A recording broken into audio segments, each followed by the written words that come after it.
I've lived with these memories for years now, bottled up inside where no one could reach them. It wasn't just ordinary fear that kept me quiet.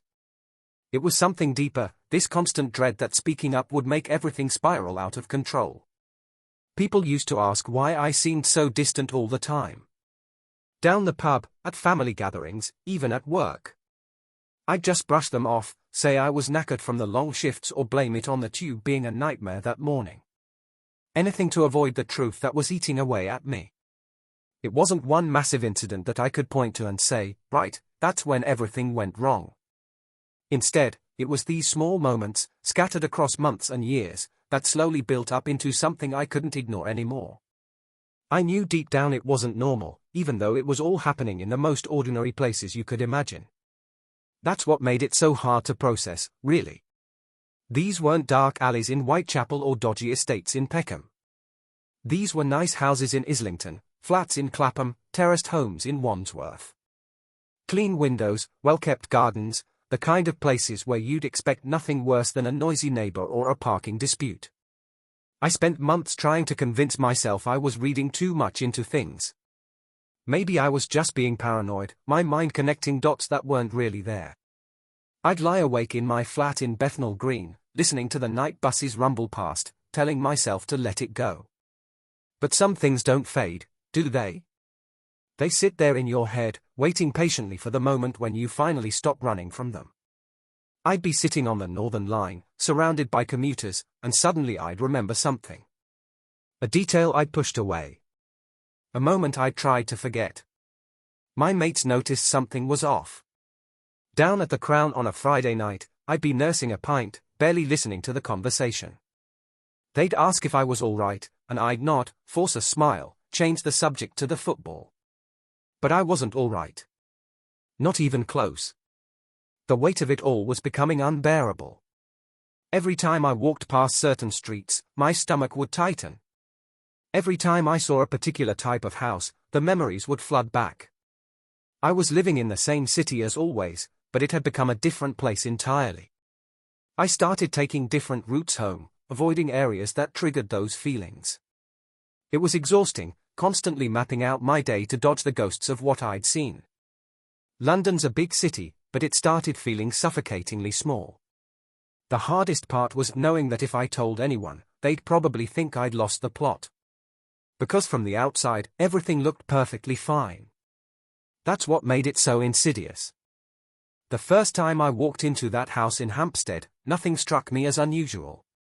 It was a proper Victorian terrace, the kind you see all over North London. 3 stories, sash windows, a small front garden with roses. Completely unremarkable. I was there for work, doing an inspection for the council. Standard procedure, nothing I hadn't done 100 times before. The bloke who lived there, Mr. Harrison, answered the door within seconds of me knocking. Mid-50s, glasses, cardigan. He looked like someone's geography teacher. He was polite enough when he showed me in. Quiet voice, a bit reserved, but not unfriendly. Offered me tea, which I declined because I wanted to get the job done and move on to my next appointment in Camden. Nothing about him set off any immediate alarms. The hallway was immaculate. Wooden floors polished to a shine, family photos on the walls, a coat rack with exactly 3 jackets hanging in order of length. The sitting room was the same. Everything had its place. Books arranged by height on the shelves, cushions perfectly positioned on the sofa, not a speck of dust anywhere. As I moved through the house checking the electrics and the plumbing, I kept noticing how ordered everything was. Not just tidy, but almost obsessively organized. The kitchen cupboards were labeled. The bathroom had every toiletry lined up with military precision. Even the towels were folded in identical thirds. Most people's homes have a bit of chaos, don't they? A stack of unopened post, shoes kicked off by the door, yesterday's mug still on the coffee table. But not this place. This was like walking through a show home, except someone actually lived here. Mr. Harrison followed me from room to room, hovering just behind me. He wasn't aggressive or strange about it, but there was this intensity to his presence. Like he was monitoring my every movement, making sure I didn't touch anything I shouldn't. When I asked him routine questions about when he'd last had the boiler serviced or whether he'd noticed any damp, his answers came too quickly. Rehearsed, almost. Like he'd been expecting exactly those questions and had prepared responses in advance. The atmosphere in that house was odd. Not threatening exactly, but uncomfortable. Like being in a library where you're not allowed to make any noise, or a museum where you mustn't touch the exhibits. Everything felt fragile, controlled. I finished the inspection faster than usual. Told him everything was in order, which it was on paper. The electrics were fine, the structure was sound, no immediate safety concerns. But as I walked back down that garden path to my van, I couldn't shake the feeling that something was deeply wrong. I sat in the driver's seat for a moment before starting the engine, looking back at that perfect house with its perfect roses. Mr. Harrison was standing at the window, watching me leave. When he saw me looking, he didn't wave or smile. He just stood there, completely still. 3 weeks later, I had to go back to Hampstead for a follow-up. Different house this time, just 2 streets over from Mr. Harrison's place. But the weird thing was, I saw him there. Not inside the house I was inspecting. He was just walking past on the pavement as I pulled up. He glanced at my council van, then at me, and for a split second our eyes met. He didn't acknowledge me. Just kept walking, hands in his pockets, like we'd never met before. The house I was checking that day belonged to a Mrs. Chen, an elderly woman who'd called about a leak. She was lovely, offered me biscuits, chatted about her grandchildren while I worked. Completely normal visit. But while I was in her back bedroom, checking the pipes behind the radiator, I noticed something on the wall. Marks. Small indentations in the plaster, like something had been mounted there and then removed. 4 of them, arranged in a rectangle. It wouldn't have meant anything on its own. People take down picture frames all the time, move furniture around, redecorate. But these marks were fresh. The paint around them was cleaner than the rest of the wall, less yellowed. Whatever had been there had only recently been taken down. Mrs. Chen came in while I was looking at them. I asked her about it casually, trying not to sound nosy. She seemed confused by the question, said she hadn't moved anything in that room for years. The room had belonged to her son before he moved to Manchester, and she'd barely touched it since. That's when the uncomfortable feeling returned. The same sensation I'd had at Mr. Harrison's house. That something was just slightly off, like a painting hanging at the wrong angle that you can't stop noticing. I finished up quickly, told Mrs. Chen the leak was sorted, and headed back to my van. As I was loading my tools, I saw Mr. Harrison again. He was on the other side of the street now, standing at a bus stop. But there was no bus coming. He was just standing there, looking at his phone. Maybe I was being paranoid. London's not that big when you're working in the same neighborhoods every day. Running into people twice isn't exactly suspicious. But the way he'd blanked me earlier felt deliberate. And why would he be hanging around this particular street if he lived 2 roads away? I started the engine and pulled out, checking my mirror as I drove off. Mr. Harrison was still at that bus stop, phone in hand. But he wasn't looking at it anymore. He was watching my van disappear down the road. That night, back in my flat, I couldn't stop thinking about those marks on Mrs. Chen's wall. I pulled up my notes from the Harrison inspection, looking for anything I might have missed. Everything was standard. Nothing unusual documented. But then I remembered something. In his back bedroom, there had been similar marks. I'd noticed them at the time but hadn't thought twice about it. People redecorate. People rearrange. It's normal. Except now it didn't feel normal at all. Over the next few months, my workload took me all over London. Brixton, Hackney, Fulham, Shepherd's Bush. Different boroughs, different types of homes, different people. But that uncomfortable feeling kept coming back. It was never obvious. That was the thing that made it so hard to pin down. Just small details that didn't quite add up. A room that felt too empty. A cupboard that was locked for no clear reason. Marks on walls that shouldn't be there. I started keeping a notebook. Nothing official, just a little black book I kept in my van. I'd jot down addresses where something felt off, along with brief notes about what I'd seen. Looking back now, I must have seemed paranoid, but I couldn't help myself. One evening in March, I met up with my mate Dave at the Duke of York in Fitzrovia. We'd both started working for the council around the same time, him doing gas safety checks while I handled general inspections. We'd grab a pint every few weeks, complain about the paperwork, laugh about the bizarre things we'd seen in people's homes.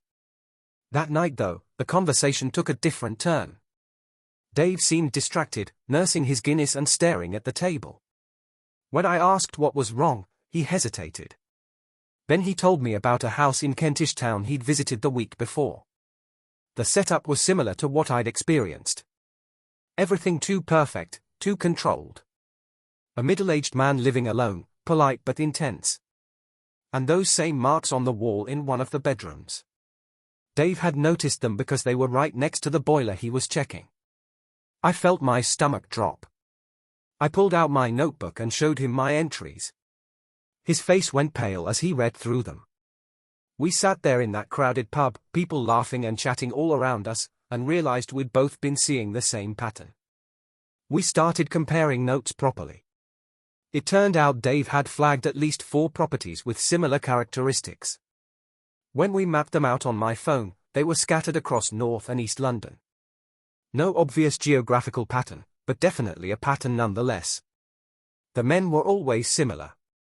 Living alone or claiming to live alone. Middle-aged, respectable-looking, the type you'd never suspect of anything. Their homes were always immaculate, sometimes to an unsettling degree. And there were always these small inconsistencies. Rooms that felt wrong. Spaces that seemed to serve no clear purpose. Dave mentioned he'd spoken briefly to another inspector, a woman named Sarah who worked in South London. She'd said something similar had been bothering her, but she'd assumed she was overthinking things. We decided to reach out to her. The 3 of us met at a cafe in Waterloo the following week. Sarah brought her own notes. She'd documented 6 properties over the past year where she'd felt that same unease. When we combined all our observations, we had over a dozen addresses between us. None of us had hard evidence of anything illegal. We couldn't go to the police with a feeling and some marks on walls. But we all knew something was wrong. You don't do this job for years without developing instincts about people and places. We made a pact that day. We'd keep documenting, keep watching, and most importantly, we'd keep each other informed. If any of us spotted something concrete, something we could actually report, we'd do it together. Walking back to the tube that afternoon, I felt a strange mix of relief and dread. Relief that I wasn't going mad, that others had seen it too. But dread because it meant this was real, whatever it was. Months went by and our little group kept meeting, kept sharing information. But none of us took it any further. The question that haunted us was always the same: who would believe us? I'd lie awake at night rehearsing conversations in my head. Imagining myself walking into Islington police station, trying to explain to a desk sergeant that I'd noticed some odd patterns in houses across London. Marks on walls. Rooms that felt wrong. Men who seemed too controlled. They'd think I was wasting their time. Or worse, they'd think I had some kind of agenda. In today's world, you can't just go around making vague accusations about people based on a feeling. You need evidence. Proof. Something concrete. Dave felt the same way. His partner had asked him once why he'd been so stressed lately, and when he tried to explain, she'd looked at him like he'd grown a second head. She worked in finance, dealt with facts and figures. The idea that he was building a case based on intuition and atmosphere didn't make sense to her. Sarah was the most cautious of us all. She'd been in safeguarding training where they'd warned about the dangers of jumping to conclusions. False accusations could ruin lives, destroy families. The bar for making a report was high, and rightly so. But that bar also kept us paralyzed. The other fear, the one we didn't talk about much but all felt, was what might happen if we were wrong. Not wrong about something being off, but wrong about what it meant. What if these men found out we'd been documenting their homes, discussing them, suspecting them? I'd seen Mr. Harrison twice more since that first visit. Once at a Tesco in Archway, once getting off the tube at King's Cross. Both times he'd stared at me for just a moment too long. Not threatening, exactly, but deliberate.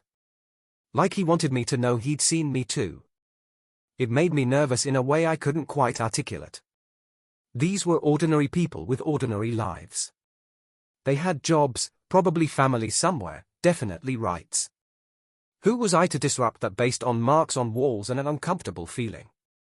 We thought about going to our supervisors at the council, but that felt risky too. If we were wrong, we'd look like troublemakers. If we were right but couldn't prove it, we'd still look like troublemakers.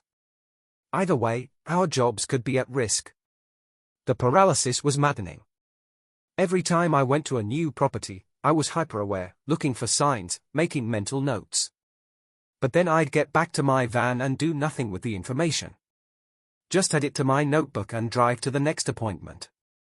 Dave started talking about leaving his job, maybe moving out of London entirely. The weight of knowing something but being unable to act on it was crushing him. Sarah had started seeing a therapist, though she couldn't tell them the real reason she was stressed.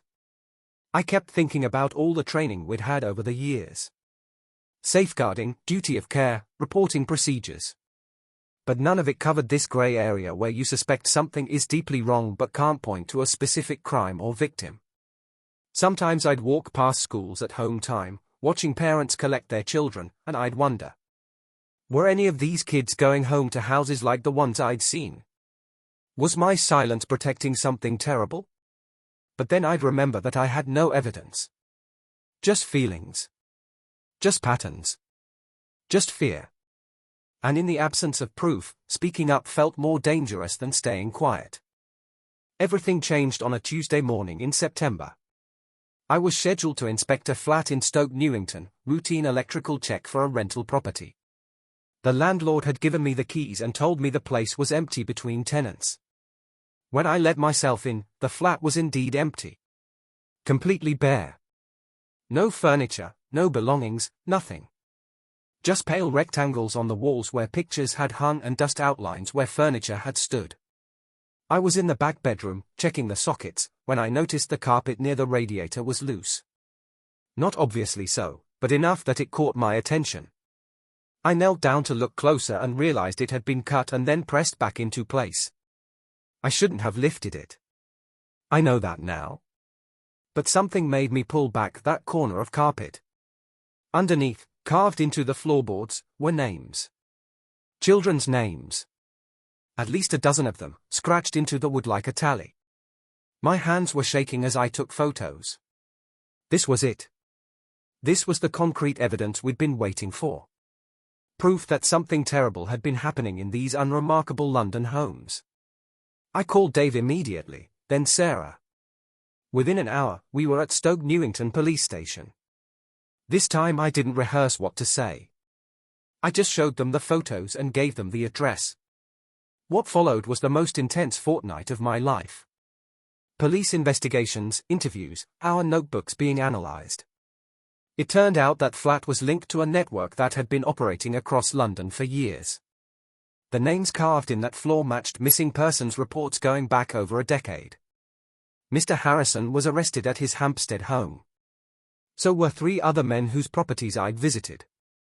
The police found evidence that confirmed our worst fears. Hidden rooms, false walls, sophisticated systems designed to conceal what was happening.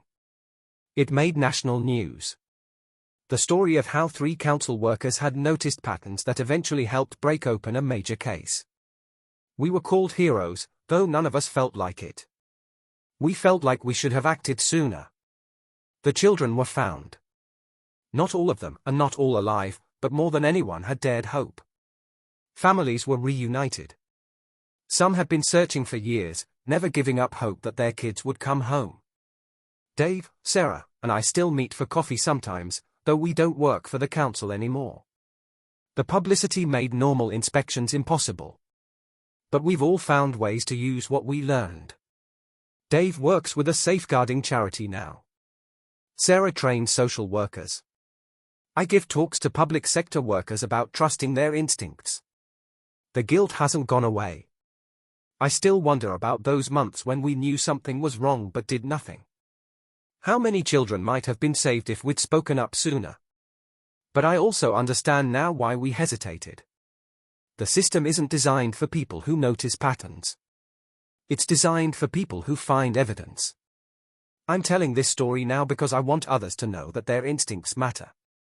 If something feels wrong, it probably is. Don't wait for perfect proof. Don't let fear of being wrong stop you from being right. Those marks on walls weren't just marks. That uncomfortable feeling wasn't just paranoia. And those children's names carved into floorboards were real. They were evidence of real lives, real suffering, real crimes happening in plain sight. London's a big city, full of secrets hidden behind ordinary doors. But it's also full of people like us, people who notice things, who care enough to feel uncomfortable. If this story reaches even one person who's seeing something similar, and gives them the courage to speak up sooner than we did, then maybe some good can come from our silence.